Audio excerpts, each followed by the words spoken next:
আসসালামু আলাইকুম প্রিয় দর্শক, অন্য মঞ্চের আলাপ চাইতায় আপনাদের সকলকে আমন্ত্রণ জানাচ্ছি। নমস্কার, আমি তরুণ ঘোষ।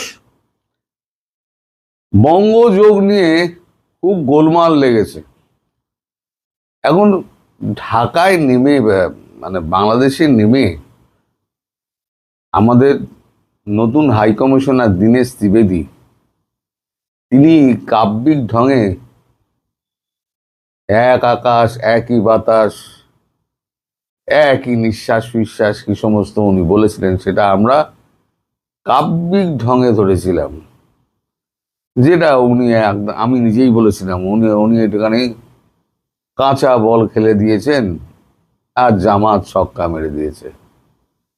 কিন্তু এবার মনে হচ্ছে যে রাজনৈতিক ব্যক্তিত্ব দীনেশ ত্রিবেদী খুব ভালো মতো ভেবেচিন্তে এই কথাটা বলেছিলেন। নইলে আজকের কাগজে গতকালকে আপনারা জানেন যে যোগ দিবস ছিল, প্রধানমন্ত্রী দুদিন ধরে কলকাতায় ছিলেন। কালকে রেড রোডে সকাল 6:30টার সময় ওনার উপস্থিতিতে যোগ দিবস হয়, লাখে লাখে মানুষ সেখানে জড়ো হয়েছিলেন। সেখানে একটা কথা প্রধানমন্ত্রী ছুঁয়ে গেলেন, যোগ মঞ্চে বঙ্গযোগের বার্তা দিলেন প্রধানমন্ত্রী। যোগ মঞ্চে বঙ্গযোগের বার্তা দিলেন প্রধানমন্ত্রী।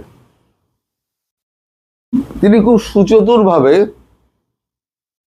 ব্যাপারটা এগিয়ে যান, মানে এড়িয়ে চলে যান, ওই কথাটা বলে এড়িয়ে চলে যান। আরো একটা ব্যাপার আছে, সেটা হচ্ছে তপন কুমার ডেকা, আমাদের যিনি সেন্ট্রাল আইবি প্রধান, তপন ডেকার এক্সটেনশন দিনের পর দিন বাড়ছে। অলরেডি 2টো এক্সটেনশন তার হয়ে গেছে, এবার 3rd এক্সটেনশন হবে কিনা সেটা নিয়েও কথাবার্তা হচ্ছে। এখন এই 3টে মিলিয়ে আমি পরপর খবরটাকে সাজিয়ে আপনাদের বলছি, কোনোটা মিস করবেন না, তাহলে বুঝতে পারবেন না শেষে কি হতে চলেছে। এখন দীনেশ ত্রিবেদী যা বলেছিলেন তারই যোগসূত্র কিনা জানি না, কিন্তু প্রধানমন্ত্রী একটা কথা বলেছেন। উনি বলেছেন যোগ সকলকে একসঙ্গে জুড়ে দেয়, যোগ মানুষের সঙ্গে মানুষের একতা তৈরি করে। উনি কি বলেছিলেন? আমরাও একতা চাই। মানে দীনেশ ত্রিবেদী যেটা বলেছিলেন, একই আকাশ একই বাতাস একই আমাদের যন্ত্রণা, আমরা যদি এক হয়ে যাই তাহলে পরে আমাদের অসুবিধে কোথায়? আপনাদের ইন্টেলিজেন্স আছে, আমাদেরও ইন্টেলিজেন্স আছে, আপনাদের অর্থনীতি আছে, আমাদের অর্থনীতি আছে, উনি কিন্তু বলেছিলেন।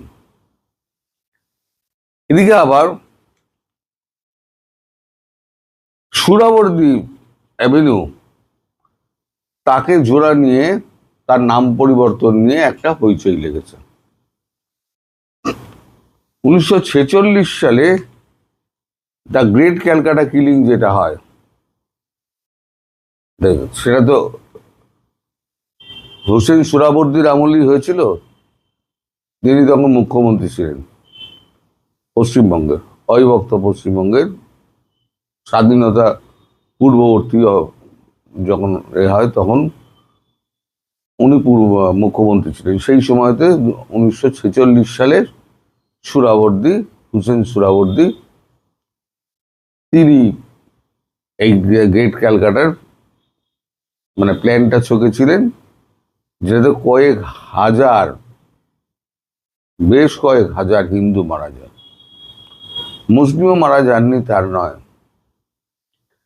এখন সুরাবর্দী অ্যাভিনিউ, যেটা পার্ক সার্কাস থেকে গেছে সুরাবর্দী অ্যাভিনিউ উত্তর দিকে, সেই পার্ক সার্কাসের সুরাবর্দী অ্যাভিনিউ 3 নম্বর সুরাবর্দী অ্যাভিনিউটা হচ্ছে সুরাবর্দীর বাড়ি। শুভেন্দু অধিকারী এসে ওই নামটাকে, সুরাবর্দীর নামটাকে চেঞ্জ করে ওখানে করে দেন গোপাল মুখোপাধ্যায় সরণি, যিনি ইতিহাসে গোপাল পাঠা বলে পরিচিত। তারই রাস্তার মোড়ে একটা মানে পাঁঠার মাংসের দোকান ছিল। তিনি কলকাতার হিরো হয়ে কলকাতার হিন্দুদের রক্ষা করেছিলেন একা বাহিনী করে। সে আলাদা ইতিহাস। কিন্তু আমাদের এই পিটি নায়ার তার হিস্ট্রি অফ ক্যালকাটাস স্ট্রিট সেই বইতে তিনি লিখেছেন যে এই যে সুরাবর্দী, এই সুরাবর্দী যার নামে রাস্তা হয়েছে, এই সুরাবর্দী কিন্তু হুসেন সুরাবর্দী নয়, ইনি হচ্ছেন স্যার হাসান সুরাবর্দী। কিংসফোর্ডের ওপরে যখন বোমা হামলা হলো, বোমা হামলার পর তিনি একজন তিনি একজন সেনা অফিসার ছিলেন এবং কলকাতা বিশ্ববিদ্যালয়ের উনি চিকিৎসা বিভাগের প্রিন্সিপাল ছিলেন। উনি কিন্তু লাট বাহাদুরের প্রাণ বাঁচিয়েছিলেন। তারপরে ওনাকে স্যার উপাধি দেওয়া হয়। ওই যে 3 নম্বর বাড়িটি, ওই বাড়িটি হচ্ছে হুসেন সুরাবর্দীর, হাসান সুরাবর্দীর। আর পাকিস্তানের যিনি হয়েছিলেন, প্রধানমন্ত্রী হয়েছিলেন, তিনি হচ্ছেন হুসেন সুরাবর্দী। এই হাসান হুসেনের মধ্যে গন্ডগোল হয়ে গেছে, কিন্তু সেটাও উল্লেখ করেছেন প্রধানমন্ত্রী। কিন্তু যেহেতু গোপাল মুখোপাধ্যায়ের নামে এটা করা হয়েছে, তাই আর নতুন করে নামটা চেঞ্জ করা হয়নি। যেমন আমার চৌরঙ্গি রোড, যেমন আমাদের হেস্টিংস রোড ছিল, পরে ওটা হোচিমিন সরণি হয়ে যায়। এরকম প্রচুর নাম পরিবর্তন হয়েছে। ইংরেজদের সমস্ত মূর্তিগুলোকে সরিয়ে ফেলা হয়েছে কলকাতা ময়দান থেকে, অনেক কাজ হয়েছে। তো এর জন্য আমরা কোনো বিপ্লব দেখাইনি। এবারে যে দ্বিতীয় ব্যাপারটা যেটা হলো, সেটা হচ্ছে আপনার আইবি শীর্ষ পদে, সেন্ট্রাল আইবি শীর্ষ পদে তপন নাকি এবার অন্য চমক। এ দেখুন আমাদের কাগজে বেরিয়েছে ডলারটা। অপারেশন সিন্দুরে এই সেন্ট্রাল আইবি তপন কুমার ডেকা তখন ডিরেক্টর ছিলেন। তখন উনি একটা বিস্ময়কর রোল উনি প্লে করেন। সেন্ট্রাল আইবি দুটো ইউনিট থাকে, একটা হচ্ছে হিউম্যান ইন্টেলিজেন্স আর একটা হচ্ছে ইলেকট্রনিক ইন্টেলিজেন্স। ইলেকট্রনিক ইন্টেলিজেন্স কি? সেটা হচ্ছে ফোনে আড়ি পাতা, অন্য খবর রাখা এবং বিভিন্ন তরঙ্গের সঙ্গে যোগাযোগ করে গোপন বার্তা ওগুলোকে জোগাড় করা। আর হিউম্যান ইন্টেলিজেন্স হচ্ছে একেবারে ওই কি বলে স্লিপার সেল তৈরি করে, বিভিন্ন রাষ্ট্রে স্লিপার সেল তৈরি করে ওগুলো খবর টবর জোগাড় করা হয়। বিভিন্ন রাষ্ট্রে বলবো না, বিভিন্ন রাজ্যে, ক্ষমা চাইছে, বিভিন্ন রাজ্যে। সেন্ট্রাল আইবি রাজ্যেরটা দেখে, মানে রাষ্ট্রের ভেতরের অংশটা দেখে। স্টেট আইবি রাজ্যটা দেখে, আর আন্তর্জাতিকটা দেখে। 3টে ভাগ আছে। তা তিনি সেন্ট্রাল আইবি, যেটা আমাদের ভারতবর্ষের মধ্যে রয়েছে, কোথায় কি প্ল্যান করেছিল, কোথায় কোথায় মারবে ঠিক করেছিল, রয়ের সঙ্গে যোগাযোগ করে ইনি তপন কুমার ডেকা সাকসেসফুলি মানে এটা করেছিলেন। আমাদের পরাগ জৈনের সঙ্গে মিলিতভাবে তখন কুণ্ডু করেছিলেন। পরাগ জৈন তখন ডেপুটি ডিরেক্টর ছিলেন। তারপরেতে পরাগ জৈনকে সরিয়ে পরাগ জৈনকে ওখানে বসানো হলো ডিরেক্টর করে রয়ের। তো এখানে যে দুবার তিনি যে করেছেন, 30শে জুন ইন্টেলিজেন্স ব্যুরোর পদে তার তপন কুমার ডেকার মেয়াদ শেষ হচ্ছে। ইতিমধ্যে দুবার তার মেয়াদ বাড়ানো হয়েছে। প্রশ্ন হলো তৃতীয়বারের জন্য মেয়াদ বাড়ানো হবে কিনা এবং অন্য কোনো কাউকে পদে আনা হবে কিনা। দ্বিতীয় সর্বোচ্চ স্পেশাল সেক্রেটারি হিসেবে কর্মরত আছেন সুনীল কুমার আচার্য, তাকে দায়িত্ব দেওয়া হতে পারে, অথবা ইন্টেলিজেন্স ব্যুরোর 2 স্পেশাল ডিরেক্টর ঋত্বিক রুদ্র ও মহেশ দীক্ষিতের মধ্যে কাউকে সংস্থার ডিরেক্টর হতে পারেন। তবে অপারেশন সিঁদুরের সাফল্যের পর তপন কুমার ডেকার তৃতীয়বারের মেয়াদ বৃদ্ধির সম্ভাবনাও উড়িয়ে দেওয়া যাচ্ছে না। তপন কুমার ডেকা 2022 ইন্টেলিজেন্স ডিরেক্টর হয়েছিলেন। 2024 2 বছরের জন্য তার মেয়াদ শেষ হয়। তখন 1 বছর দেওয়া হয়েছিল, 2026 শেষ হয়েছে। আবার এখন তার 1 বছরের জন্য মেয়াদ বাড়ানোর কথা চলছে। তার মানে অপারেশন সিঁদুর যেমন চলমান আছে, এর সঙ্গে আপনি যদি যোগ করেন যে ওই যে যেটা বললাম, যোগ মঞ্চে বঙ্গযোগের বার্তা প্রধানমন্ত্রীর, এর সঙ্গে কোনো সম্পর্ক থাকলেও থাকতে পারে। সেদিনকে আমি যে মজা করেছিলাম, আজকে বুঝতে পারছি যে আমার মজাটা করার ঠিক হয়নি। আমি কূটনীতির খবর রাখি, কিন্তু রাজনীতির অঙ্ক সবসময় কূটনীতির অঙ্কের সঙ্গে মেলে না। এখানে আমি মেলাতে ব্যর্থ হয়েছি, সেটা আমাকে স্বীকার করতেই হবে। অর্থাৎ এখনো কাজ শেষ হয়নি। আমি বলছি না 2 বঙ্গ এক হয়ে যাবে, বা আমাদের অখণ্ড ভারতের জন্য পিওজেকে ঢুকে আসবে উইথ গিলগিট বালতিস্তান। সেটা সময়ের অপেক্ষা, ওটা আসবেই, ওটা সময়ের অপেক্ষা। ওটা রাজনাথ সিং নিজে বলেছেন হেঁটে হেঁটে আসবে, আমাদের যেতে হবে না, হেঁটে হেঁটে আসবে। তাহলে পড়ে রইল কি? পাকিস্তানকে তো ছেড়েই রেখে দিয়েছি, তাহলে পড়ে রইল কি বাংলাদেশ? তার মানে এখনো কি ডেকার কাজ শেষ হয়নি? তাহলে প্রধানমন্ত্রীর মুখ থেকে বঙ্গযোগের কথা আসবে কেন? একই আকাশ একই বাতাস আসবে কেন? দীনেশ ত্রিবেদী একই কথা বলছেন কেন? এরকম অনেক প্রশ্ন আছে, যে প্রশ্নের জবাবের জন্য আমরা ভবিষ্যতের জন্য অপেক্ষা করব। বাংলাদেশে খুব দ্রুত সময়ের মধ্যেই নতুন কোনো পরিস্থিতির উদ্ভব হতে যাচ্ছে, এমনটাই কিন্তু আলামত। এবং এই আলামত যে শুরু হয়ে গেছে সেটির কিছু প্রমাণ, কয়েকটি উদাহরণ দিয়ে আমি একটু বলার চেষ্টা করছি। সেটি হলো যে শুধুমাত্রই যে 2-3 দিন পর্যন্ত সরকার, 2-3 দিন না বা তার একটু আগে থেকেই সরকার যে বেপরোয়া হয়ে মেরে কেটে ধরপাকড় শুরু করেছে, এটি একটি সিগন্যাল।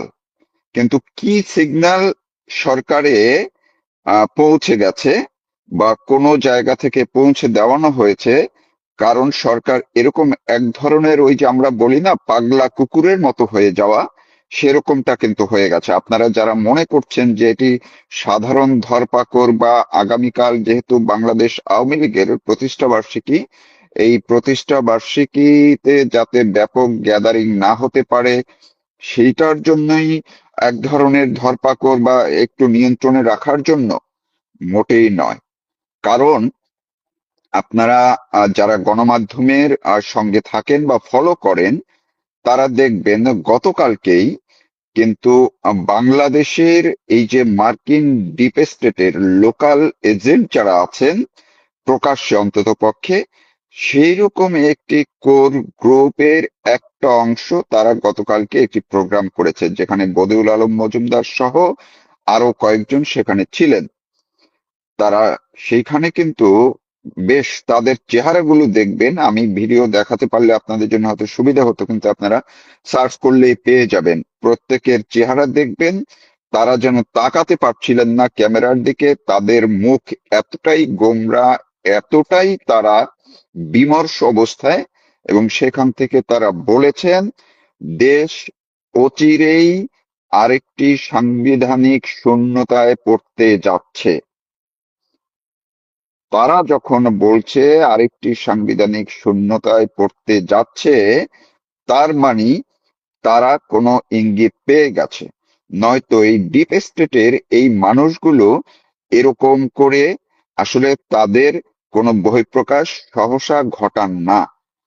আরেকটু যোগসূত্র ঘটিয়ে দেই, এই লোকাল ডিপ স্টেটের যারা আরেকটি অংশ আছে গণমাধ্যমে, একদম প্রথম আলো থেকে শুরু করে আরো যারা এই এলিট পার্সন যারা আছেন, কিংবা সোশ্যাল আর কালচারাল হেজিমনির মধ্যে যেই গ্রুপটা থাকেন, তারা দেখবেন তাদের কিন্তু মতি গতি নড়াচড়া গত কয়েকদিন পর্যন্তই একটু ভিন্ন লাইনে তারা কথা বলছে, এবং তারা যে একেবারেই তাদের যে আসলে আহ, পানি নাক পর্যন্ত উঠে গেছে সেটির প্রমাণ দেখবেন গত 2-3 দিন পর্যন্ত এই প্রথম আলোতে এমন বেপরোয়া ভাবে তারা লেখা শুরু করেছে আওয়ামী লীগ এবং শেখ হাসিনা সম্পর্কে, এবং লেখানো শুরু করছেন। নিউজ না হলেও তারা বিভিন্ন জনকে দিয়ে যে আর্টিকেল লেখাচ্ছেন, বিশেষ করে মহিউদ্দিন আহমেদ মাত্র 2 দিন আগে যে আর্টিকেলটি লিখলেন, এটি কোনোভাবেই বলার কোনো অবকাশ নেই যে এটি নিছক একটি আর্টিকেল। এটি যে একদম অ্যাসিস্ট করা, অ্যাডভাইস করা, প্রেসক্রিপশন দেওয়া, সেটি একেবারেই পরিষ্কার। এই মহিউদ্দিন আহমেদ গত কয়েকদিন, এর আগেও কিন্তু আরো কয়েকদিন আগে বলেছিলেন যে যারা শেখ হাসিনা ফিরবে এটি যারা মনে করছেন, সেটা এক ধরনের আসলে অসম্ভব একটা ব্যাপার। তো সেই জায়গা থেকে আরো যে কিছু আলামত, এই যে মাহফুজ আলম 1-2 দিন পরপরই সে হঠাৎ করে একটু উদ্ভাবন এবং বিভিন্ন কথা ছেড়ে দেন। তিনি গতকালকে না পরশুদিনও তিনি এইভাবে বলেছেন। তার মানে হচ্ছে এই গ্রুপটা বহিঃপ্রকাশ এক ধরনের আলামত।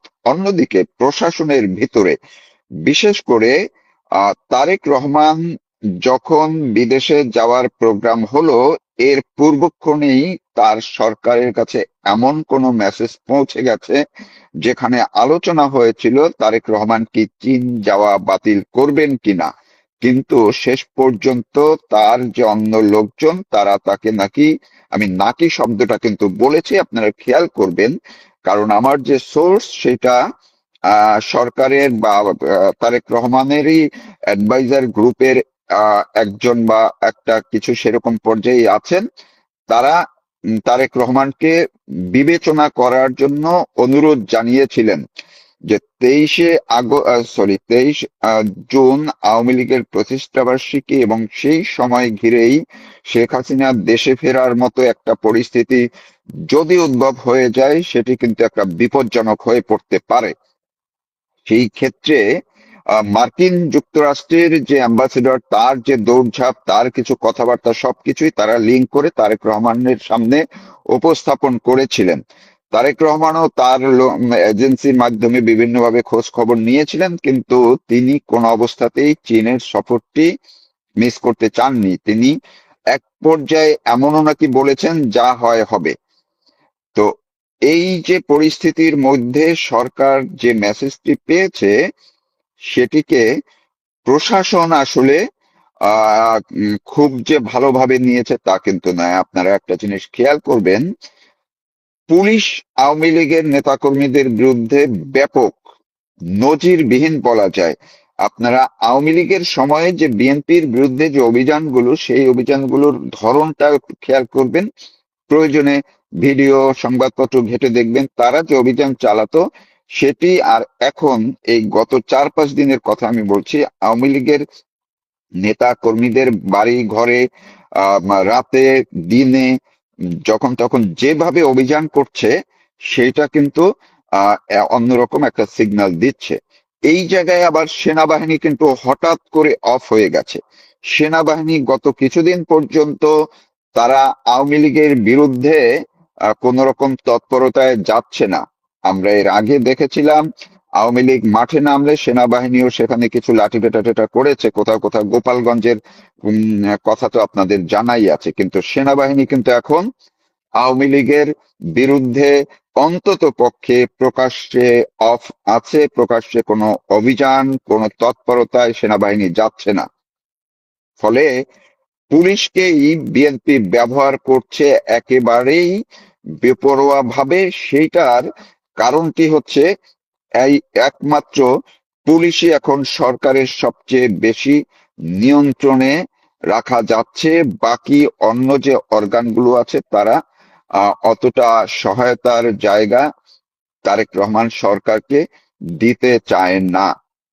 কেন দিতে চায় না সেটারও কোনো বিশেষ উদ্দেশ্য আছে কিনা সেটি কিন্তু এই যে বদিউল আলম মজুমদার সহ যারা কালকে বললেন অচিরেই দেশের আরেকটি সাংবিধানিক সংকট তৈরি হচ্ছে, তার মানে আপনারা ওই চেহারাগুলো দেখবেন মঞ্চে কারা ছিলেন, কারা এই কথাগুলো বলেছেন। তার মানে সাংবিধানিক সংকট কি হয়, কখন হয়, কেন হয়, কোন পরিস্থিতিতে হয়, এটি কিন্তু সবার একটু মাথায় নেওয়া দরকার আছে।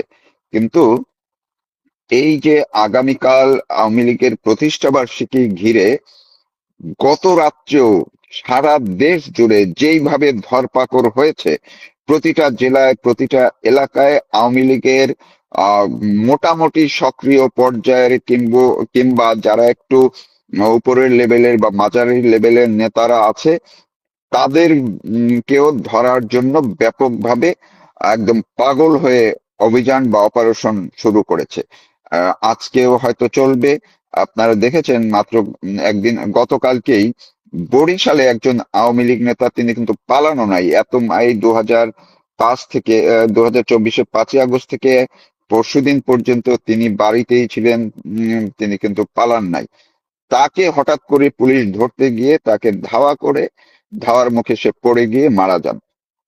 আর একজনকে তো ফরিদপুরের একজনকে মেরে ফেলা হয়েছে বলে অভিযোগ করা হচ্ছে, যাকে মূলত পুলিশ হেফাজতে নিয়ে তার মৃত্যু ঘটলো। কারাগারে তো একদিন দুদিন পরেই মারা যাচ্ছে। সবকিছু পরিস্থিতি আসলেই ঘোলাটে, এবং এইসবের মধ্যে দিয়েই তারেক রহমান সরকারের কাছে এমন কি কোনো সিগন্যাল চলে গেছে যেটি ওই যে সাংবিধানিক সংকটের মুখে পড়তে যাচ্ছে অচিরেই দেশ। যদি তাই হয়, এ থেকে উত্তরণের পথ কোথায় হবে তার জন্য কিছুটা অপেক্ষা করতেই হবে। ধন্যবাদ সবাইকে। ভারতের নতুন হাইকমিশনার দীনেশ ত্রিবেদীকে কি তারেক রহমান ভারতে ফেরত পাঠাচ্ছেন? এ নিয়ে কিন্তু সোশ্যাল মিডিয়াতে আলোচনা হচ্ছে।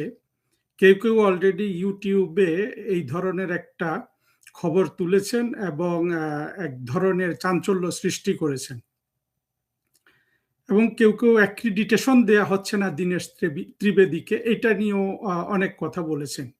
আসুন আমরা একটু বাস্তবতার নিরিখে ব্যাপারটা খতিয়ে দেখি এবং এই ব্যাপারে কি কি জড়িত সেগুলো একটু আমরা জানার চেষ্টা করি। দেখুন, একজন রাষ্ট্রদূত বা হাইকমিশনার নিয়োগের প্রক্রিয়াটা এরকম। ধরুন আপনি মিস্টার এক্সকে বাংলাদেশের রাষ্ট্রদূত নিয়োগ করবেন বেলজিয়ামে। আপনি তখন অভ্যন্তরীণভাবে যখন আপনি সিদ্ধান্ত নেবেন, তারপর আপনি একটি গোপন চিঠিতে আপনি বেলজিয়ামের সরকারের কাছে লিখবেন, পররাষ্ট্র মন্ত্রণালয় টু পররাষ্ট্র মন্ত্রণালয়, যে আমাদের সরকার মিস্টার এক্সকে বেলজিয়ামে রাষ্ট্রদূত করার সিদ্ধান্ত নিয়েছে। আপনার এই নিয়োগে সম্মতি আছে কিনা, বা বেলজিয়ান গভর্নমেন্টের এই নিয়োগে সম্মতি আছে কিনা। তখন বেলজিয়ামের গভর্নমেন্ট আবার গোপন পত্রের মাধ্যমে সম্মতি থাকলে বলে দেয় যে সম্মতি আছে, সম্মতি না থাকলে বলে দেয় যে সম্মতি নেই।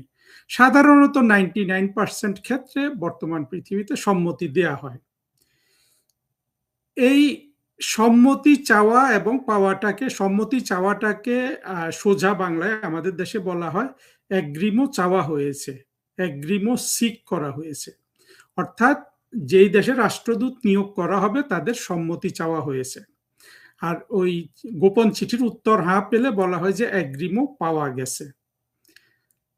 স্বভাবতই এই এগ্রিমো পাওয়া গেলেই কিন্তু আসলে যেই গভর্নমেন্ট এগ্রিমো দিল বা সম্মতি দিল, তিনি কিন্তু অ্যাক্রিডিটেশনেরও সম্মতি দিলেন। পরবর্তী ফর্মালিটিসগুলো আমরা দেখি। দীনেশ ত্রিবেদীর ক্ষেত্রে সেটা ঘটেছে। বাংলাদেশের সরকার, ভারতের সরকার তার নিয়োগের ব্যাপারে বাংলাদেশ সরকারের সম্মতি আছে কিনা সেটা জানতে চেয়েছে। বাংলাদেশের সরকার সম্মতি দিয়েছে। দেওয়ার পরে দীনেশ ত্রিবেদী এসেছেন। দীনেশ ত্রিবেদী সাধারণত আমাদের এই ইন্ডিয়ান সাবকন্টিনেন্টে একজন রাষ্ট্রদূত স্টেশনে পৌঁছানোর পরে বা এই যাতায়াতকালীন সময় 6 দিনের একটা ছুটি ভোগ করে তারপরে এই হাই কমিশনার বা রাষ্ট্রদূতরা মোটামুটি একটু এদিক সেদিক থাকে, পররাষ্ট্র মন্ত্রণালয়ে যায়, রাষ্ট্রাচার প্রধানের কাছে তার পরিচয়পত্রের একটা কপি দেয়, ফরেন মিনিস্টারকে একটা কপি দেয়, এরপরে রাষ্ট্রপতির কাছে আনুষ্ঠানিকভাবে পরিচয়পত্র পেশ করে। এই প্রতিটা স্তর আসলে অ্যাক্রিডিটেশনটাকে মোর ফর্মালাইজ করে এবং রাষ্ট্রপতির সাথে পরিচয়পত্র প্রদান করার পরে অ্যাক্রিডিটেশন যেটা বলে সেটা আসলে পরিপূর্ণ হয়, অথবা আগেও পরিপূর্ণ হয়, কিন্তু রাষ্ট্রপতির কাছে পরিচয়পত্র পেশ করার পর একজন রাষ্ট্রদূত সরাসরি তার কার্যক্রম শুরু করেন। এর আগে তিনি স্টেশনে আসলেও আড়ালে থাকেন, অন্য কেউ তার হয়ে ভারপ্রাপ্ত রাষ্ট্রদূতের দায়িত্ব পালন করেন। দীনেশ ত্রিবেদীর ক্ষেত্রে যেটা হয়েছে, দীনেশ ত্রিবেদী এখন ঢাকায় এসেছেন, তিনি অবশ্য ফরেন মিনিস্ট্রিতে তার পরিচয়পত্র দিয়েছেন কিনা, পররাষ্ট্র মন্ত্রণালয়ের নিকট পরিচয়পত্রের কপি দিয়েছেন কিনা, এগুলো আমরা জানতে পারিনি। কিন্তু তারপরও যে তারেক রহমানের সরকার দীনেশ ত্রিবেদীকে ভারতে পাঠিয়ে দিবেন, এইটা আসলে এখনো জল্পনা কল্পনার অংশ রয়েছে।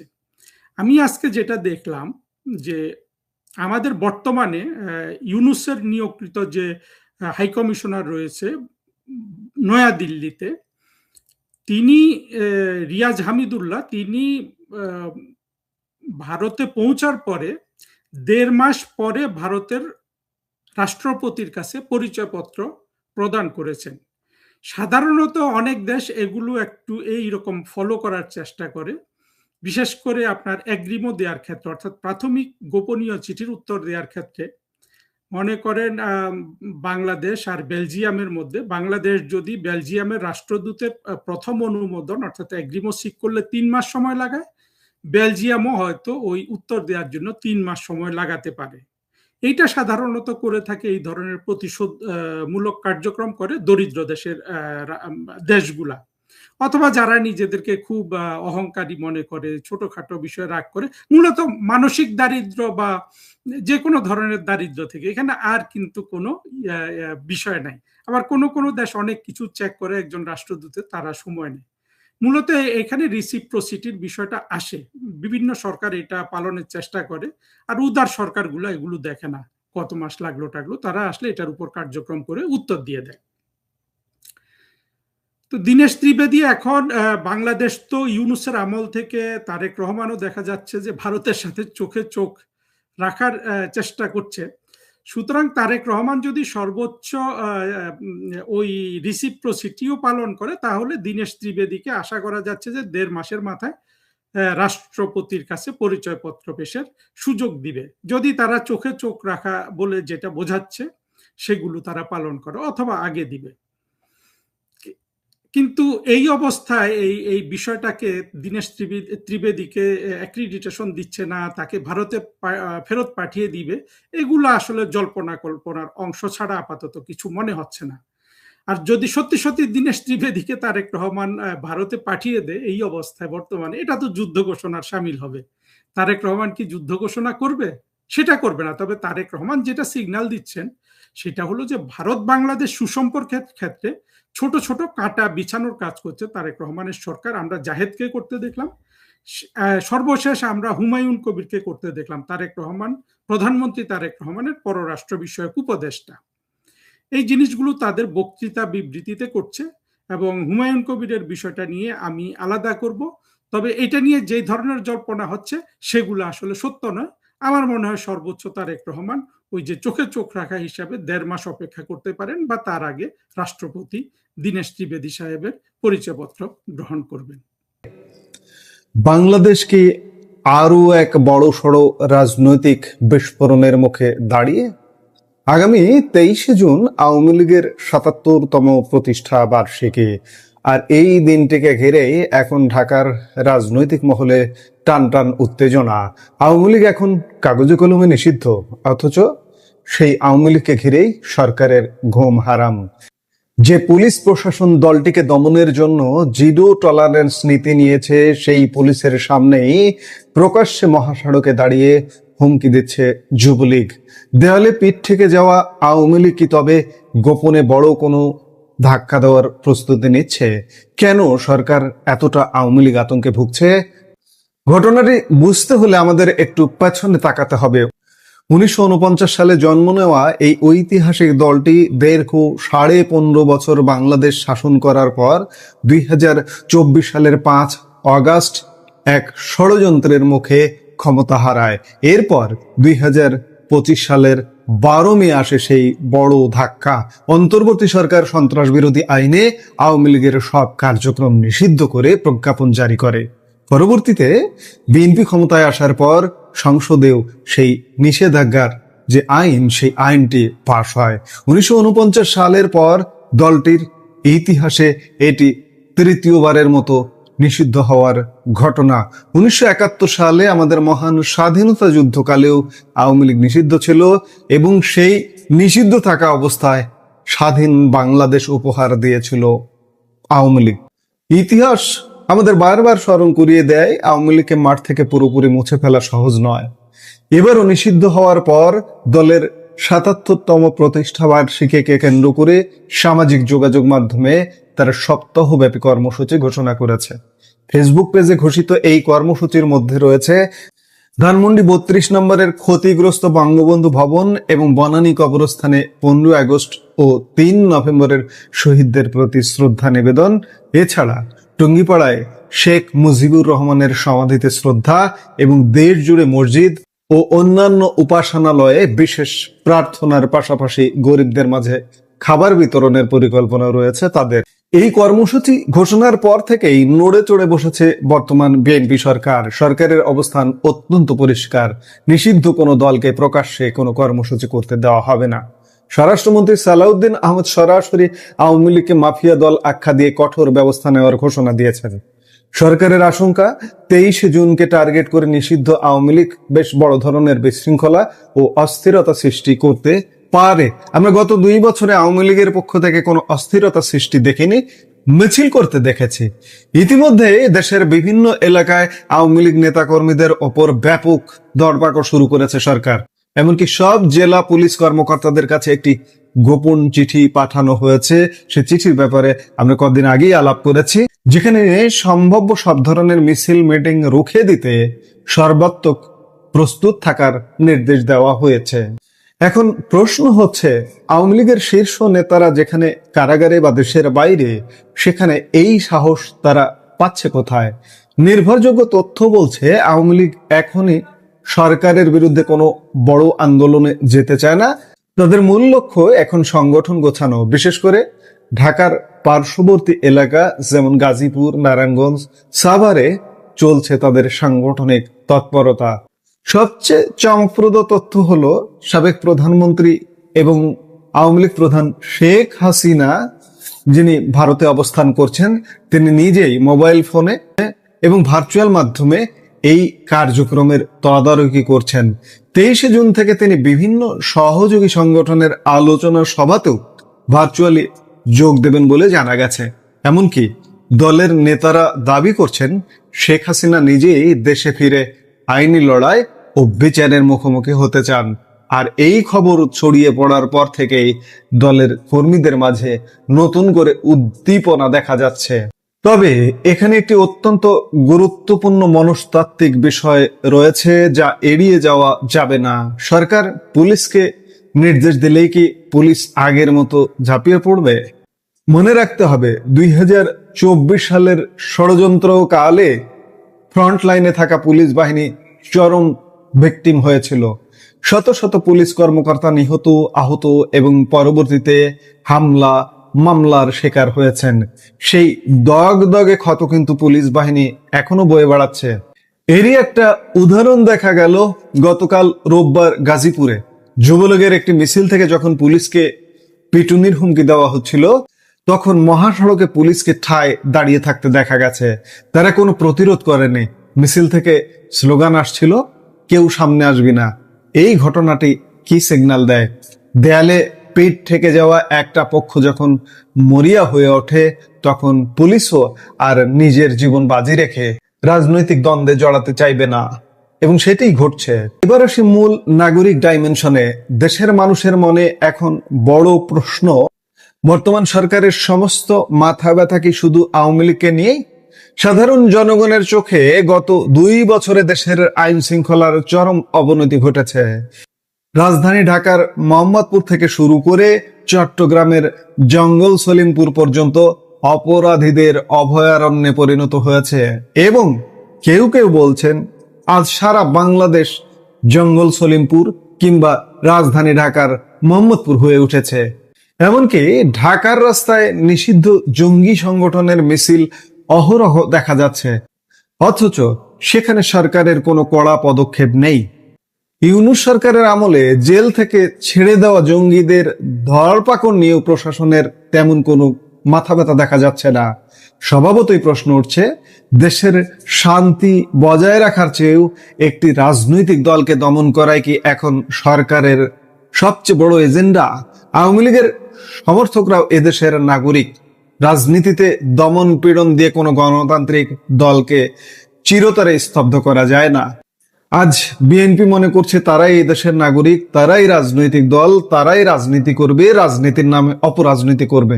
অপরাজনীতি যে করছে গত 2 বছর বাংলাদেশের মানুষ দেখছে এবং হাড়ে হাড়ে টের পাচ্ছে।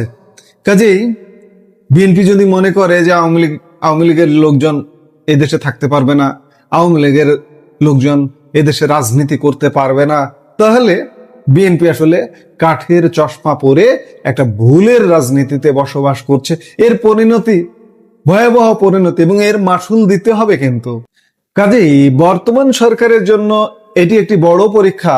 শুধু পুলিশ বা সেনাবাহিনীর ওপর ভর করে রাজনীতিতে দীর্ঘমেয়াদে টিকে থাকা যায় না। সেনাবাহিনীর মনোভাব ঘুরে যেতে কিন্তু বেশি সময় লাগে না। রাজনীতিকে উন্মুক্ত না করে এভাবে আতঙ্কিত হয়ে আওয়ামী লীগের ওপর দমন পীড়ন চালালে হিতে বিপরীত হতে পারে। 23 জুনের এই প্রতিষ্ঠাবার্ষিকী কি বাংলাদেশের রাজনীতিতে নতুন কোনো ডাইমেনশন আনবে?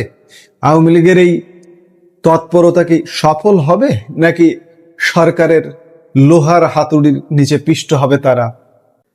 আমরা রাজনৈতিক পর্যবেক্ষক হিসেবে নিশ্চয়ই দেখব, তবে আওয়ামী লীগের জন্য একটি কথা, বাংলাদেশের মাটি, বাংলাদেশের জনগণ প্রস্তুত। আওয়ামী লীগ যদি এই প্রস্তুতটাকে, এই জনগণকে, এই জনসমর্থনকে টেক ওভার করতে ব্যর্থ হয়, তাহলে আওয়ামী লীগেরও বড় মূল্য দিতে হবে, বাংলাদেশকে মূল্য দিতে হবে, বাংলাদেশের জনগণকেও মূল্য দিতে হবে।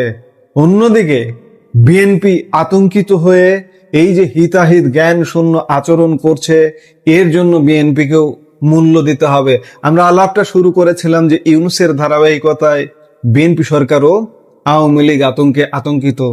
সবকিছুর ধারাবাহিকতা, ইউনূস যা যা করেছে, যেভাবে করেছে, ইউনূসের কাজগুলোই আসলে এগিয়ে নেওয়ার কাজে ব্যস্ত বিএনপি সরকার। কাজেই ওই আতঙ্কটা টেনে নিয়ে এসছে বিএনপি সরকারও, এটাই স্বাভাবিক। কাজে আমাদের বক্তব্য হলো, দেশের সাধারণ জনগণ হিসেবে এই যে দমন পীড়ন, এগুলো বন্ধ করুন। বন্ধ করে রাজনীতির জায়গায় থাকতে দিন, রাজনীতিকে উন্মুক্ত করে দিন। গতকাল বলেছি, বারবার বলছি, উন্মুক্ত করে দেওয়া ছাড়া এভাবে আতঙ্কে আপনাদেরও ঘুম হারাম হয়ে যাবে। ইউনূস সরকারের প্রতিটি রাত, প্রতিটি দিনের ঘুম হারাম হয়ে যেত আওয়ামী লীগ আতঙ্কে। যখনই কোনো ঘটনা ঘটতো, আওয়ামী লীগ আতঙ্কে পড়তো, তখন আপনারা বিএনপি, জামাত সহ অন্যান্য যে ছোট ছোট দল, পেট সর্বস্ব, তাদেরকে ডেকে মিটিং করে আপনাদেরকে ভয় দেখাতো যে ওই যে আওয়ামী লীগ আসছে, কাজে আপনারা এক থাকেন। আজকে বিএনপি কি করবে? বিএনপির এই যে আতঙ্কিত অবস্থা, বিএনপি তো সব দলকে ডাকতেও পারছে না, কারণ বিএনপির যাদের সাথে চলছে তারাও বিএনপির আজকে প্রতিপক্ষ হয়ে যাচ্ছে। কখনো কখনো কোনো ক্ষেত্রে তারাও বিপ্লবের ডাক দিচ্ছে আবার নতুন করে। কাজেই বিএনপির শুভবুদ্ধির উদয় হওয়া উচিত। তারাও এই দেশের নাগরিক, তারা এই দেশের রাজনৈতিক দল, তাদের এই দেশে থাকতে হবে। আওয়ামী লীগও থাকতে হবে, আওয়ামী লীগের লোকজনও এই দেশের নাগরিক। এই থাকাটা নিশ্চিত করুন বিএনপি, নইলে ভবিষ্যতে কিন্তু এমন একটা দিন আসবে, একদল হয়ে যাবে। আওয়ামী লীগ ছাড়া কেউ নেই। এই মুহূর্তে যেমন একাই একদিকে আওয়ামী লীগ আর অন্য বাকিরা সব একদিক। কাজেই ভবিষ্যতের চিন্তা করে একাই আওয়ামী লীগকে থাকতে না দিয়ে সবাই থাকুন, সবাই মিলেমিশে থাকুন। এটাই হচ্ছে দেশ, জাতি, জনগণ সবার জন্য মঙ্গল। এখন এই মঙ্গল চিন্তা বিএনপি করবে কিনা সেটাই দেখার বিষয়। সম্মানিত দর্শক, অবস্থা দৃষ্টি মনে হচ্ছে সরকার খুব হার্ড লাইনে চলে যাচ্ছে। আমাদের দেশের যে নতজানু পররাষ্ট্রনীতি, দীর্ঘদিন ধরে আমরা সবার বন্ধু হব, কারো শত্রু হব না, সবার সঙ্গে তাল মিলিয়ে চলব, এ সকল কথাবার্তা বলা মানেই মেরুদণ্ডহীন। আর দ্বিতীয়ত বিভিন্ন সময় আমরা দেখেছি যারাই ক্ষমতায় এসছে, ইচ্ছাই হোক অনিচ্ছাই হোক, এরা কেউ কেউ ভারত বন্ধু হয়েছেন, কেউ কেউ ভারতের দাবিদার হয়েছেন, কেউ বা মুখে মুখে ভারতের বিরোধিতা করেছেন বটে, কিন্তু তলে তলে ভারতের বিরোধিতা করেছেন, এবং এই কারণে অনেকের পতন হয়েছে। এই কারণে অনেকে রাজনীতি থেকে একেবারে সম্পূর্ণভাবে উচ্ছেদ হয়ে গেছেন, অনেকে জীবন দিয়েছেন। একে এক উদাহরণ দিই। ভারতের সাথে কোনো অবস্থাতেই শেরে বাংলা একে ফজলুল হকের যে সম্পর্ক, এটা খুব ভালো ছিল। এই কারণে পাকিস্তান রেজিমে তিনি কখনো রাজনীতিতে সাইন করতে পারেননি, ভারতের দালাল হওয়ার কারণে। তিনি একসময় কলকাতা সিটি কর্পোরেশনের মেয়র ছিলেন, অবিভক্ত বাংলার শিক্ষামন্ত্রী ছিলেন, প্রধানমন্ত্রী ছিলেন, আরও অনেক কিছু, কংগ্রেসের সভাপতি ছিলেন, তারপর মুসলিম লীগের সভাপতি ছিলেন, নিখিল ভারত মুসলিম লীগের, এবং একই সঙ্গে মানে কংগ্রেসেরও সভাপতি, মুসলিম লীগের সেক্রেটারি, অথবা কংগ্রেসের সেক্রেটারি মুসলিম লীগের সভাপতি। এরকম মানে জৌলুসপূর্ণ একজন সর্বভারতীয় রাজনীতিবিদ, যেটা ভারতে তৈরি হয়নি।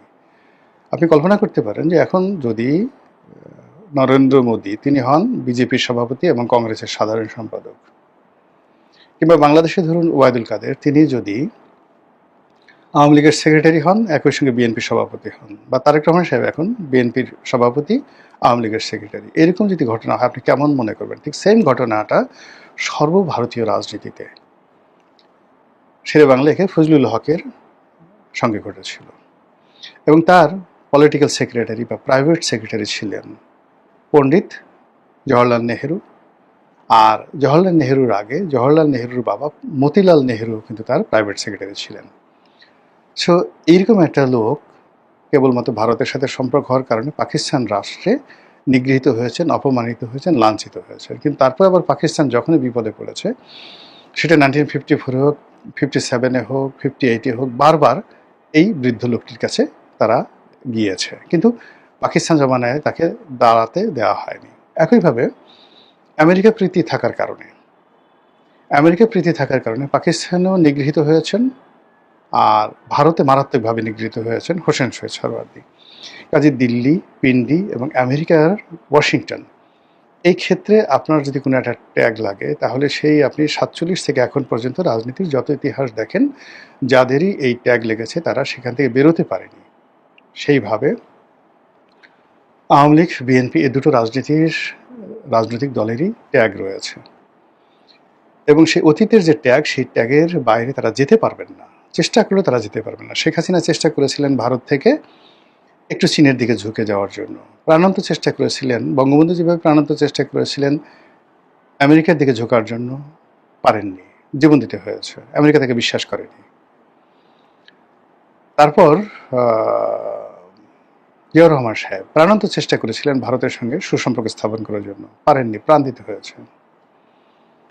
এরশাদ সাহেব ভারতের হাত ধরে ক্ষমতা এসেছেন, প্রাণান্ত চেষ্টা করেছিলেন গণতান্ত্রিক হওয়ার জন্য, কিন্তু তিনি যদি স্বৈরাচার থাকতেন তাহলে হয়তো ভিন্ন ইতিহাস হতে পারত। কিন্তু তিনি গণতান্ত্রিক হতে গিয়ে তার ট্যাগের বাইরে যখন গেছেন, তার পতন হয়ে গেছে। তো সেই ক্ষেত্রে এখন বিএনপি সরকার তার অতীতের যে ট্যাগগুলো আছে, তার সফলতা, তার ব্যর্থতা, এগুলোই তাকে তাড়িত করবে, এর বাইরে সে যেতে পারবে না।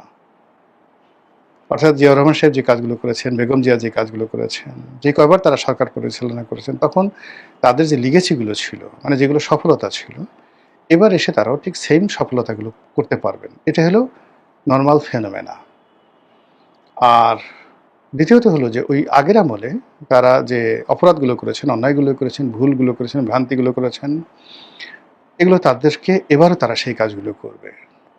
সেখানে তো 19-20 হবে, কিন্তু এর বাইরে যদি হঠাৎ করে তারা রাতারাতি ভালো কিছু করতে চায় তাহলে এটা হবে না। তো যেটা বলছিলাম যে বর্তমান সরকার এই 4 মাসে এসে সে আসলে স্থির হতে পারছে না। What should do? পাকিস্তানের সাথে সম্পর্ক করা উচিত, চীনের সঙ্গে করা উচিত, আমেরিকার সাথে ডিলটা কিভাবে হবে, ভারতের সাথে ডিলটা কিভাবে হবে, আওয়ামী লীগের ব্যাপারে তারা কি সিদ্ধান্ত নেবে, এই বিষয়গুলো নিয়ে সরকার এখনো পর্যন্ত সিদ্ধান্ত নিতে পারেনি। ডক্টর ইউনূসের ব্যাপারে তাদের ফাইনাল ডিসিশন কি? তাকে কি এইভাবে প্রকৃতির হাতে ছেড়ে দেওয়া হবে? তাকে কি বিএনপি প্রোটেক্ট করবে? তাকে কি দেশের বাইরে সেফ এক্সিট দেওয়া হবে, নাকি তাকে রাষ্ট্রপতির পদে বসানো হবে? নট ইয়েট ডিসাইডেড, বাট এটা বিএনপির আসলে 1 সপ্তাহের প্রায়োরিটি বেসিসে এই কাজগুলো করা উচিত ছিল। 2 নম্বর হলো এনসিপি এবং জামাতের সঙ্গে তাদের যে কি সম্পর্ক, সেই সম্পর্কটা কেমন হবে? Not yet decided. আর এই সিদ্ধান্তগুলো না নেওয়ার কারণে ডে বাই ডে দায় বাড়ছে, দেনা বাড়ছে, সম্পর্ক খারাপ হচ্ছে এবং এমন একটা জায়গায় আজকের দিনে রাজনীতি চলে এসছে, এখন সরকার চাইলেও কারোর সঙ্গে সমঝোতায় যেতে পারবেন না। না জামাতের সঙ্গে, না এনসিপির সঙ্গে, না আওয়ামী লীগের সঙ্গে, না ডক্টর মোহাম্মদ ইউনূসের সঙ্গে, না ভারতের সঙ্গে, না আমেরিকার সঙ্গে, নট ইভেন চায়না কিংবা পাকিস্তানের সঙ্গে। এখন যে টানাটানি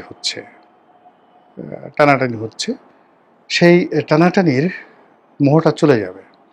এর কারণ হলো প্রশাসনের পরতে পরতে ভারতের এজেন্ট আছে, সমাজের সর্বস্তরে আমেরিকার এজেন্ট আছে, ডিপ স্টেটের এজেন্ট আছে, বিশ্ব ব্যাংকের এজেন্ট আছে, IMF এর এজেন্ট আছে, এডিবির এজেন্ট আছে, জাপানের এজেন্ট আছে, জাইকার এজেন্ট আছে।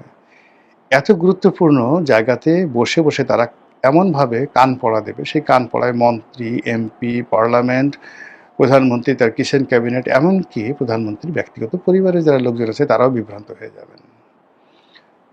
পদ্মা সেতু নিয়ে যা হয়েছে ওয়ার্ল্ড ব্যাংকের সঙ্গে খুব ক্লোজলি এই জিনিসগুলো দেখেছি, রাষ্ট্র কিভাবে চক্রান্তের মধ্যে পড়ে। ভারতের সঙ্গে বাংলাদেশের যে সম্পর্কটা, এটা রসায়নটা আমি দেখেছি, সংসদ সদস্য হিসেবে দেখেছি, বাইরে দেখেছি, সংসদের বাইরে দেখেছি, ডিপ্লোম্যাটদের সাথে চলতে গিয়ে, কূটনীতি পাড়ায় চলতে গিয়ে। এখন দেখেন অনেকে কূটনৈতিক পাড়ায় ঘোরাফেরা করেন, বিভিন্ন দূতাবাসে যাতায়াত করেন। আল্লাহর মেহরবানিতে আমি যে সময় যাতায়াত শুরু করেছি তারা তখন টাই পড়তে শিখেনি। এখন যারা ঘোরাফেরা করছে তারা কখনো দূতাবাসের ঠিকানা পর্যন্ত তখন তারা জানতেন না। এরকম অনেক লোক এখন অমুক দূতাবাসের সাথে তার পরিচয় আছে, অমুক রাষ্ট্রদূতের সাথে তার পরিচয় আছে, রাষ্ট্রদূত বাসায় আসে তিনি যান। যারা এই ধরনের অহংকার করে, I am talking about in 1987, 89, 91, 2001, তারপরে সংসদ সদস্য হিসেবে, বিরোধী দলের একজন কর্মী হিসেবে যে প্র্যাকটিক্যাল অভিজ্ঞতাগুলো দেখেছি, সেই অভিজ্ঞতাটা হলো যে কোনো অবস্থাতেই এই দূতাবাসগুলো, বিদেশি শক্তিগুলো আসলে কারো বন্ধু হয় না। এরা শুধুমাত্র আপনাকে ব্যবহার করে, প্রয়োজন শেষ আপনাকে ছুঁড়ে ফেলে দেয়, ইচ অ্যান্ড এভরিবডি। এবং আমার কি বলবো, যে ব্যক্তিগত যে তিক্ত অভিজ্ঞতা এমন একটা পর্যায়ে যে এখন কেউ এই ধরনের অনুষ্ঠানে যদি কেউ দাওয়াত করে, কেউ আসতে চায়, আমি সাধারণত এই জিনিসগুলো একেবারে অ্যাভয়েড করি, দেখা সাক্ষাৎই করি না, যাওয়া তো দূরের কথা। তারপর দ্বিতীয় হলো সরকারি কর্মকর্তা। বড় বড় সরকারি কর্মকর্তার সাথে বন্ধুত্ব, ক্ষমতা আপনি আছেন, সেক্রেটারির সাথে বন্ধু, সেনাপ্রধানের সাথে বন্ধু, মেজর জেনারেলের সাথে বন্ধু, এরিয়া কমান্ডারের সাথে বন্ধু, ডিআইজির সাথে বন্ধু। এখানে একই অবস্থা। আপনি যখন একটু বিপদে পড়বেন, এরা কেউ আপনাকে চিনবে না, আপনার টেলিফোন ধরবে না। আননেসেসারি আপনি এদের সাথে যে সময় ব্যয় করেছেন, ওটা আপনার জীবনের জন্য একটা, যাকে বলা হয়, অভিশাপ। কাজেই প্রত্যেকটা মানুষকে তার নিজের কর্মের উপরে, নিজের চিন্তা চেতনার উপরে এবং নিজের সামর্থ্যের উপরে নির্ভর করতে হয়। তো সেই দিক থেকে সরকার এখন যা কিছু করছে তার সঙ্গে তার চিন্তা এবং চেতনার মিল নেই। তার সঙ্গে তার আইডিওলজি, আদর্শের কোনো মিল নেই, এবং সে এখন যা কিছু করতে চাচ্ছে এটি বিয়ন্ড হিজ বা ইস, সরকার তো মানে আজ প্লুরাল নাম্বার, এটা তাদের হাওতার বাইরে, আওতার বাইরে, সার্কেলের বাইরে। প্রকৃতির একটা নিয়ম আছে, আল্লাহ স্বয়ং বলে দিয়েছেন যে don't go beyond the circle. যেমন আপনি দেখেন হযরত আদম আলাইহিস সালাম তো পৃথিবীর আদি মানব, বেহেশতে ছিলেন, তাকে তিনি কি বললেন? তাকে কিন্তু ওই মানে গন্ধম ফল, যেটিকে বলা হয় গন্ধম ফল, সেটি খেতে নিষেধ করেননি। তিনি বলছেন ওটার ধারের কাছে যেও না, মানে একটা সার্কেল দিয়ে দিয়েছেন, ওই সার্কেলের কাছে তুমি যেও না, আর তোমাকে যে সার্কেলের মধ্যে রেখেছি তুমি এই সার্কেলের বাইরে যেও না। ওই যে সার্কেল শুরু হলো, আকাশের দিকে তাকান, সূর্যের একটা সার্কেল আছে, যেদিন সূর্য তার সার্কেল থেকে 1 ইঞ্চি দিকে আসবে পৃথিবী ধ্বংস হয়ে যাবে। চন্দ্রের একটা সার্কেল আছে, গ্রহ নক্ষত্র সবার একটা সার্কেল আছে, গ্যালাক্সির একটা সার্কেল আছে, পৃথিবীর যত ভূখণ্ড আছে সবার একটা সীমানা আছে, আপনার বাড়ির একটা সীমানা আছে, আপনার ঘরের একটা সীমানা আছে, ব্যবসা বাণিজ্যের একটা সীমানা আছে, প্রত্যেকটা জিনিসের সীমানা আছে। আপনি শুধু আপনার চিন্তা এবং ইচ্ছার যে সীমানাটা, এটা কেন রাখবেন না তাহলে? আপনার শরীরের একটা সীমানা আছে, আপনার আপনি কত ফিট লম্বা, কত ফিট প্রস্থ, এটার একটা সীমানার মধ্যে না? আপনি উচ্চতা আছে আপনার 5 ফিট 5 ইঞ্চি বা 10 ইঞ্চি, আপনি এভারেস্ট নিয়ে সারাদিন এভারেস্টের মতো ভাবসাব দেখাচ্ছেন, আপনি সীমা অতিক্রম করছেন। কাজেই সরকারের একটা সীমা পরিসীমা আছে। বাংলাদেশের সরকার এবং বাংলাদেশ নামক রাষ্ট্রটি, বাংলাদেশের মতো জনগণ, বাংলাদেশের মিলিটারি, বাংলাদেশের বিজিবি, পুলিশ, আমরা আসলে কি করতে পারবো সেটার একটা সীমা পরিসীমা আমাদের আঁকা দরকার। এই সীমার বাইরে গেলে আমাদের পতন, আমরা অভিশপ্ত হব, আমরা বিপদের মধ্যে পড়ব। এই জিনিসগুলো মনে হচ্ছে সরকারের যারা কর্তা ব্যক্তি তারা এই সীমা এবং পরিসীমাটা পরিমাপ করতে পারছেন না। মূল প্রসঙ্গে আসি, তারপর বক্তব্য শেষ করব। জনাব তারেক রহমান তিনি তার কাজকর্ম করার জন্য তার প্রিয়, তার পছন্দের এক ঝাঁক মানুষ তিনি লন্ডন থেকে নিয়ে এসেছেন, এবং কাউকে কাউকে যারা দেশে ছিলেন তাদেরকে তিনি কাছে ডেকে নিয়েছেন। একান্ত আপনজন মানুষের মধ্যে যারা বাংলাদেশে ছিলেন তাদের মধ্যে জহিরুদ্দিন স্বপন, শহীদুদ্দিন চৌধুরী আনি, এই দুজন পলিটিক্যাল যারা লোকজন আছেন তাদেরকে আমরা দেখছি। এরপর প্রবাসে ছিলেন, বাইরে ছিলেন, তিনি জনাব সালাউদ্দিন সাহেব ভারতে ছিলেন, তাকে আমরা তার কাছের মানুষ হিসেবে দেখছি। তৃণমূলে ছিলেন, গ্রাম অঞ্চলে ছিলেন মীর শাহে আলম, তাকে আমরা দেখছি। এর বাইরে তিনি এক ঝাঁক লোক নিয়ে এসছেন, যেমন সানিকে আনছেন, হুমায়ুন কবিরকে আনছেন, মাহাদি আমিনকে এনেছেন, রুমনকে এনেছেন, এরা সবাই লন্ডনে তার সঙ্গে ছিলেন, আরও অনেকে ছিলেন। এই যে একটা সার্কেল, তিনি একটা সার্কেল গড়ে তুলেছেন, সেই সার্কেলের মধ্যে যিনি পররাষ্ট্র মন্ত্রণালয়টা দেখাশোনা করেন, সরকারের সব কিছু, মূলত এখানে খলিলুর রহমান জাস্ট ওসিলা, সামনের কি বলবো, তাকে বসায় রাখা হয় মঞ্চের সামনে, কিন্তু পেছন থেকে কলকাঠি যিনি নাড়েন on behalf of prime minister, তিনি হুমায়ুন কবির। তো তিনি একটি কথা বলেছেন বাংলাদেশের পররাষ্ট্র নীতি নিয়ে, প্রধানমন্ত্রী বিদেশ ভ্রমণে সবাই প্রশ্ন করেছিল তিনি ভারত গেলেন না কেন, আমেরিকা যাচ্ছেন না কেন, বা ইউরোপ যাচ্ছেন না কেন, এই ধরনের কথাবার্তা, যার আড়ালে মানুষ মস্কারা করার চেষ্টা করছে। ভারত কি এখন বাংলাদেশকে পাত্তা দিচ্ছে না? প্রধানমন্ত্রীকে কি ভারত দাওয়াত দিচ্ছে না? তারেক রহমান সাহেব কি আমেরিকার ভিসা পাওয়ার উপযুক্ত হয়েছেন? ভিসা পাবেন? আমেরিকাতে অবস্থা কি? বা ইউরোপীয় ইউনিয়ন কেন জামাতে পিছিয়ে পিছিয়ে ঘুরছে? এইগুলো হলো অলক্ষ্যের কথা। এই কথার একটা দাঁত ভাঙা জবাব দেওয়ার জন্য জনাব হুমায়ুন কবির যেটা বলছেন যে বাংলাদেশ এখন থেকে কাউকে আর মানে কোথায় যাবে প্রধানমন্ত্রী সেটা আমরা সিদ্ধান্ত নেব। কেউ দাওয়াত দিলে যে যেতে হবে, নট লাইক দ্যাট। আর কেউ দাওয়াত না দিলে সেখানে যে জোর করে যেতে হবে তাও না। আমাদের যেখানে প্রয়োজন আমরা সেখানে যাব। অবাধ স্বাধীন সার্বভৌম রাষ্ট্র হিসেবে আমরা এখন যেখানে যাচ্ছি, আমাদের প্রয়োজন, আগামীতে যদি কোনো প্রয়োজন আমরা ভারত যাব, প্রয়োজন হলে আমরা আমেরিকাতে যাবো, আর প্রয়োজন না হলে আমরা যাবো না। এই কথার মধ্যে কোনো ত্রুটি নেই, একেবারে সহি কথা। কিন্তু বাস্তবতা হলো যে এই কথার ফলে পশ্চিমা দেশগুলোর সঙ্গে যে তিক্ততা শুরু হয়ে গেছে, আলটিমেটলি ভারতের সঙ্গে যে তিক্ততা শুরু হয়ে গেছে, এখন মার্কিন রাষ্ট্রদূত ব্রেন্ট ক্রিস্টেনসেন তিনি চাঁপাই নবাবগঞ্জে যাচ্ছেন। আচ্ছা বলেন তো কেন যাচ্ছেন? ওনার চাঁপাই নবাবগঞ্জে গিয়ে হাঁসের মাংস, কালাই রুটি খাওয়ার দরকারটা কি? ঠিক সেম কাজটি পিটার ডি হাস করেছিলেন, ঠিক একই কাজ ড্যান ডাব্লিউ মজিনা করেছিলেন। সারা বাংলাদেশ চষে বেরিয়েছেন। ফলে এই যে ড্যান ডাব্লিউ মজিনা তিনি সাতক্ষীরে গেছেন, যশোর গেছেন, কুয়াকাটায় গেছেন, কক্সবাজারে গেছেন, সারা বাংলাদেশ ঘুরে বেরিয়েছেন, রংপুর গেছেন। মার্শাল বার্নিকাট বুম প্রত্যেকটা ঢাকার শহরে অল পলিটিশিয়ান তাদের সঙ্গে ব্যক্তিগত বৈঠক করেছেন। অসংখ্য মানুষের বাসায় গোপনে গেছেন, প্রকাশ্যে গেছেন। অসংখ্য প্রায় প্রতিদিনই যে সকল পারিবারিক গুলশান বনানীতে এই সকল আড্ডা বসত, 20 জন 25 জন, যেখানে বাছা বাছা পলিটিশিয়ান, বাছা বাছা ঝানু, কূটনীতিবিদ, ব্যবসায়ী, তাদেরকে দিয়ে 20-25 জনকে নিয়ে এই মার্কিন রাষ্ট্রদূত বহু মিটিং করেছেন মার্শাল বার্নিকাট বুম শেখ হাসিনার জামানাতে। আপাত দৃষ্টিতে মনে হয়েছে এটা একটা ফ্যামিলি গ্যাদারিং, কিন্তু এগুলো ফ্যামিলি গ্যাদারিং ছিল না, এটা অনেক কিছু ছিল। এমনকি ওই অনুষ্ঠানে যারা উপস্থিত হতেন তারা নিজেরাও জানতেন না। তার পরিণতিতে যখন ডিপ স্টেটের খেলাধুলা শুরু হয়ে গেল, শেখ হাসিনা একটা নিঃশ্বাস নেওয়ার সুযোগ পাননি। একইভাবে এই যে ব্রেন্ট ক্রিস্টেনসেন তিনি এখন দৌড়াদৌড়ি করছেন, আবার তিনি এসে পররাষ্ট্রমন্ত্রীর সাথে দেখা করছেন। সবাই লোকজন বলছে যে তিনি দেখা করছেন রাগ হয়ে, এই কারণে যে কেন আমেরিকার অনুমতি ছাড়া এই মুহূর্তে চীনে জনাব তারেক রহমান সাহেব যাচ্ছেন।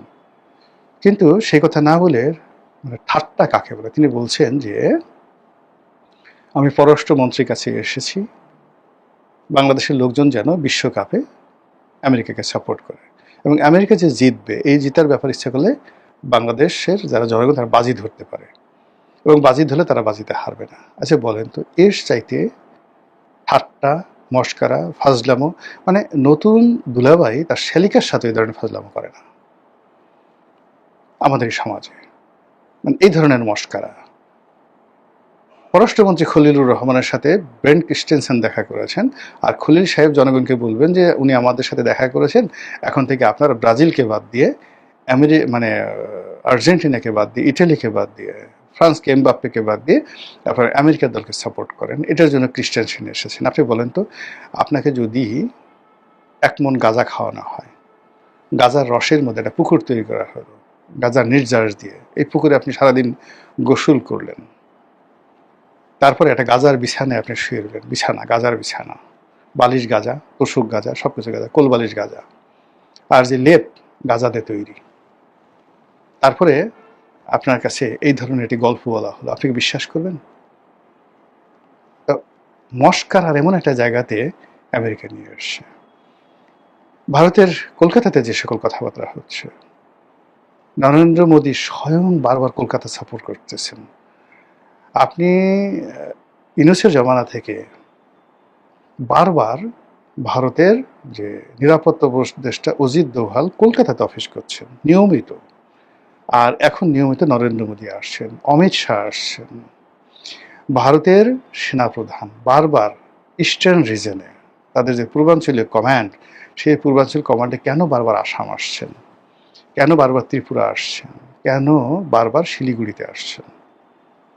একবার একটু চিন্তা করেন যে আমরা জাহান্নামে বসিয়া হাসি পুষ্পের হাসি, আর ঠিক সেই সময়টিতে আমরা নিজের ইচ্ছে মালয়েশিয়া যাচ্ছি, আমরা নিজের ইচ্ছে চীনে যাচ্ছি। ভালো, যদি হজম করতে পারেন আলহামদুলিল্লাহ, যদি দাঁড়াতে পারেন আরও আলহামদুলিল্লাহ, যদি স্বাধীনতা এবং সার্বভৌমত্ব কাউকে পাত্তা না দিয়ে সবকিছু সুসংগত করতে পারেন, মাথায় করে নাচব।